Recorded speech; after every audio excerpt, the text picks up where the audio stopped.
tecer aqui um elogio, e junto com o elogio uma crítica. Um elogio às irmãs, que no dia de sexta-feira estão louvando a Deus conjunto, no seu conjunto, glória a Jesus. Lugares que parece que é uma rotina, vocês tocando no domingo.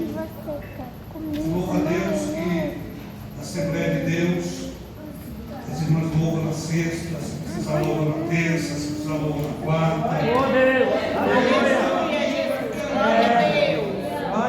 Aparecer, porque quando não canta no dia normal, porque quer aparecer. Não vai cantar não, porque tem pouca gente, mas as irmãs estão cantando porque estão louvando aquele. Glória a Jesus. Capítulo 6 e capítulo 7 de Mateus, na realidade, esse início de Mateus, Jesus está passando algumas dicas, algumas informações, algumas regras, alguns ensinamentos. E ele ensina aos seus discípulos algumas coisas. Se a gente fosse olhar, ele fala sobre o juramento, sobre a importância da lei, sobre o homicídio, sobre o divórcio, vigilância, sobre as riquezas. E nesse versículo muito citado, talvez um dos mais citados por todos que pregam ou que dão a palavra, que é o pedir, dar-se usar, buscar e acharei, bater, abrir-se usar. O Senhor está ensinando-nos aqui, primeiro, como receber algo da parte de Deus. Ele está dizendo, olha, aquele que pede, todo aquele que pede, não é que todo mundo vai pedir. Ele diz, aquele que porventura interessa em pedir, vai receber. Aquele que bater, vai abrir. Aquele que buscar, vai encontrar. E aí, alguém vai perguntar, por que eu não recebo? Por que eu não... O fulano tem, o pastor Cristiano tem, recebe e eu não recebo? Por que os obreiros recebem, ou por que a irmã do lado direito recebe e eu não recebo? Eu até tenho reparado uns dias para cá, há muito tempo, quando eu era mais jovem, um pastor não me conhecia, profetizou que Deus ia um dia na igreja. Nunca foi minha vontade, não é minha vontade, de maneira alguma. Mas eu tenho ficado bem preocupado esses dias, porque eu tenho mudado o estilo de pregar mesmo sem querer. Eu estou pregando mais pastoral, mais ensinando o que eu preciso aprender, tanto quanto ou mais com os irmãos. Mas mais para a gente entender, porque às vezes nós, como diz alguns, queremos encantar a Deus e dizer, Deus, por quê? Por que eu não recebo? Por que está demorando? Por que tem tempo que eu busco? Por que isso? Por que aquilo? Queremos fazer perguntas demais. E às vezes lemos por cima a palavra de Deus. Por exemplo, eu já li algumas vezes a Bíblia. Para a glória de Jesus, o meu desejo é ler 100 vezes, eu já li 56 vezes a Bíblia. E às vezes a gente passa por cima. Por exemplo, eu já passei por cima aqui no mínimo 56 vezes.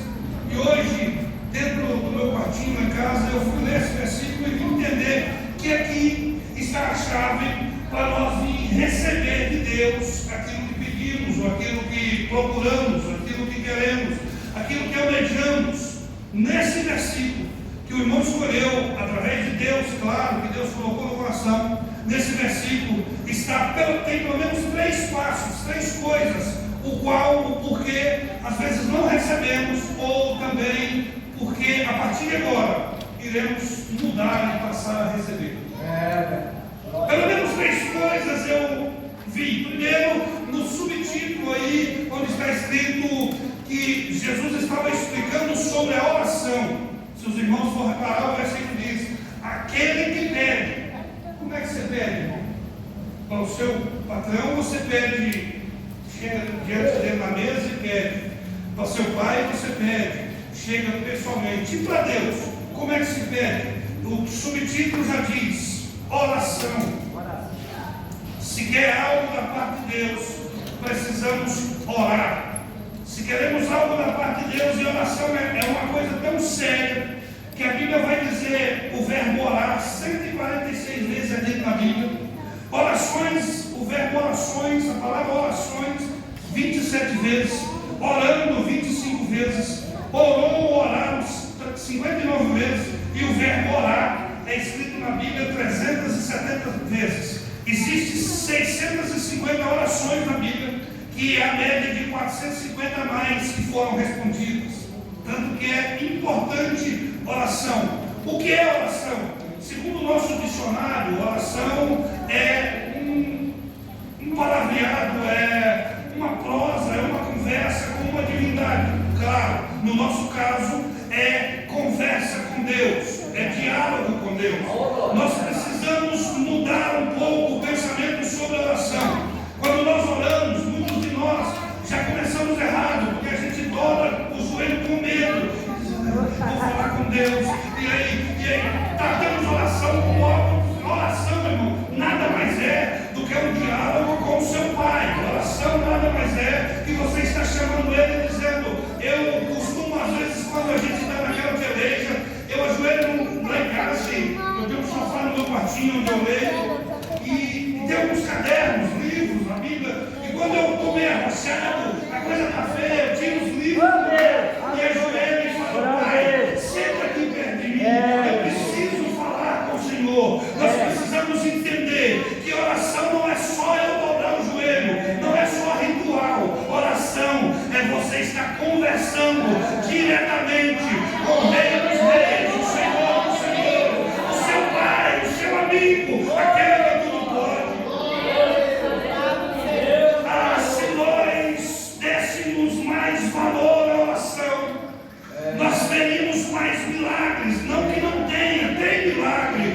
O defeito hoje da nossa igreja, pastor, é que estamos esquecendo o testemunho. Ninguém mais testemunha, mas ainda tem milagre. Mas se nós dessemos mais valor a essa parte da oração, a gente ia ver milagre aqui. A gente está pregando, paralítico andando, cego, porque é na oração que nós alcançamos o céu, é na oração que nós alcançamos o Deus Todo-Poderoso. E quando você alcança Ele, você recebe aquilo que você almeja, aquilo que você pede, aquilo que você busca.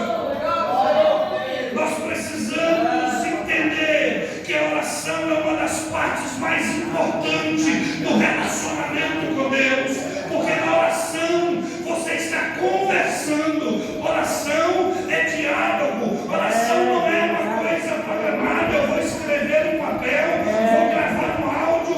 Poderia ser assim: eu escrevo uma carta, uma oração, gravo áudio no celular, e todos os dias, no momento, eu vou orar, liga aquele áudio e deixa aquilo falar. Mas oração não é assim. Oração é como você sentar com seu amigo numa tarde de domingo, está tranquilo, folgado, está satisfeito, está feliz, chama seu amigo para tomar um café e bate um papo gostoso, e conversa gostoso, e abre o seu coração. A oração é assim, é você tirar um tempo e chamar Deus para você e dizer: Senhor, vem conversar comigo, vamos bater um papo, eu preciso abrir o coração para o Senhor. Oração é diálogo. Nós precisamos dar mais valor nessa parte, para nós vermos as coisas acontecerem. No nome de Jesus. O problema é que num culto de oração pode-se contar a família do pastor, pode-se contar alguns obreiros e 2, 3 gato pingado, como diz, porque orar é difícil, é verdade. Orar não é fácil, porque nós estamos lutando carne contra espírito. Mas quando nós passamos a entender que oração não é só um ritual, oração é o momento de você chegar perto de Jesus e conversar com Ele, as coisas mudam. Louvado seja o nome de Jesus.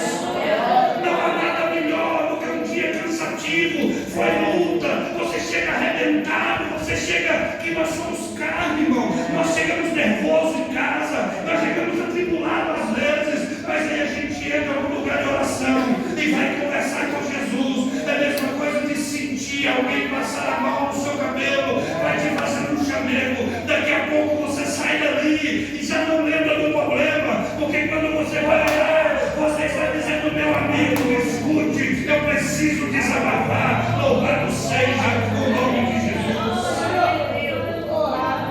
Quando eu comecei a namorar com a minha esposa, eu falei para ela assim: vai ter dia que eu vou chegar no serviço com a macaca. Nós somos seres humanos.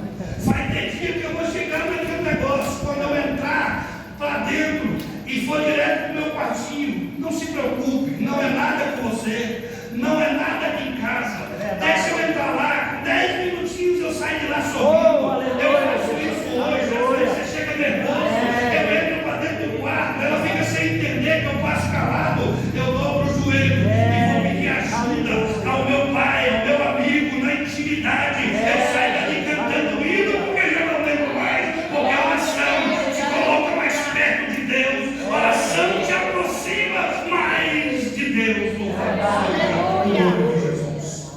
Eita glória. Aquele que pede, aquele que ora, recebe. Mas eu estou orando, já tem 10 anos, não recebi. Eu estou orando, tem 5 anos, não recebi. Eu estou orando, tem 10 anos, não recebi. Aí a gente tem que entender outra coisa que eu vi nesse texto. Aquele que pede, recebe na hora, no momento de Deus. Recebe, mas é a hora que Deus quer.